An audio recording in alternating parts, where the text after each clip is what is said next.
आपण पाहत आहात महाराष्ट्र क्रांती न्यूज, आवाज सर्वसामान्य जनतेचा। महाराष्ट्र नवनिर्माण सेनेचे राज ठाकरे हे अभ्यासू नेते म्हणून ओळखले जातात। मात्र अशा अभ्यासू नेत्यांनी हिंदी भाषेच्या अनिवार्यतेबद्दलचं जी प्रेस कॉन्फरन्स आज घेतली ती न समजण्यासारखी आहे, केवळ राजकारण करण्यासाठी आहे का असा प्रश्न उपस्थित करणारी आहे आणि वस्तुस्थिती न स्वीकारणारी आहे। या प्रकरणाची वस्तुस्थिती अशी आहे, मुळामध्ये महाराष्ट्रामध्ये मराठी भाषा ही कंपल्सरी पहिली आहेच, दुसरी भाषा इंग्रजी आहे आणि तिसरी भाषा हिंदी भाषा ही शिकण्यासाठी उपलब्ध आहे। ज्यांना हिंदी भाषेशिवाय कुठलीही भाषा शिकायची आहे त्याला ती भाषा शिकण्याची परवानगी आहे। म्हणजे तिसरी भाषा ही हिंदी कंपल्सरी अनिवार्य नाही।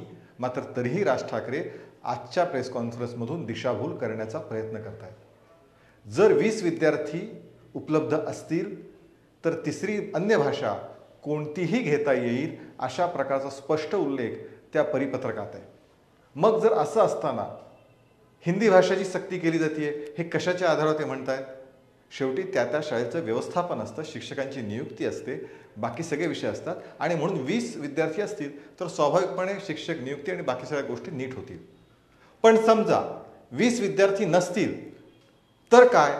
तर 20 विद्यार्थी नसतील त्या विद्यार्थ्याला सुद्धा तिसरी भाषा हिंदीशिवाय दुसरी शिकायची असेल तर त्याला ऑनलाईन पद्धतीने ती भाषा शिकण्याची परवानगी आहे, ती शिकवण्यात येईल। त्यामुळे समजा 20 पेक्षा कमी विद्यार्थी आहेत तरी सुद्धा त्या विद्यार्थ्याला हिंदीशिवाय तिसरी भाषा शिकण्यात येईल।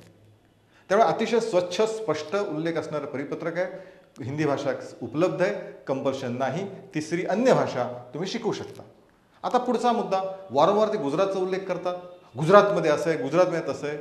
प्रत्यक्षामध्ये गुजरातमध्ये सुद्धा तिसरी भाषा म्हणून हिंदी भाषा आहेच। तिथे हिंदी, इंग्रजी, संस्कृत या भाषा सुद्धा शिकाव्या लागतात। गुजराती माध्यमाच्या ज्या तिथल्या शाळा ज्या आहेत त्या गुजराती माध्यमांच्या शाळांमध्ये हिंदी, इंग्रजी, संस्कृत भाषा शिकावी लागते, 4 भाषा। आणि ज्या नॉन गुजराती माध्यमांच्या शाळा आहेत म्हणजे गुजराती शिवाय अन्य भाषेच्या शाळा गुजरातमध्ये आहेत तिथे सुद्धा गुजरातीसह हिंदी, इंग्रजी शिकावं लागतं।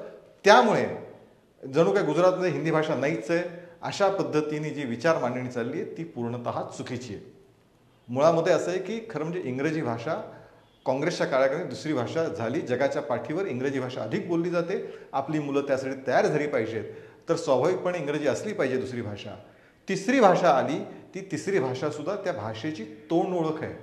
ती भाषेचं प्रचंड मोठं काहीतरी ग्रंथ त्या विद्यार्थ्यांना शिकवले जाणार नाही आहेत, ही वस्तुस्थिती आहे। पण ही वस्तुस्थिती नाकारून केवळ मराठीचं राजकारण तुम्ही जरूर करा, पण मराठी महाराष्ट्रात पहिलीपासून बालवाडीपासून कंपल्सरीच आहे।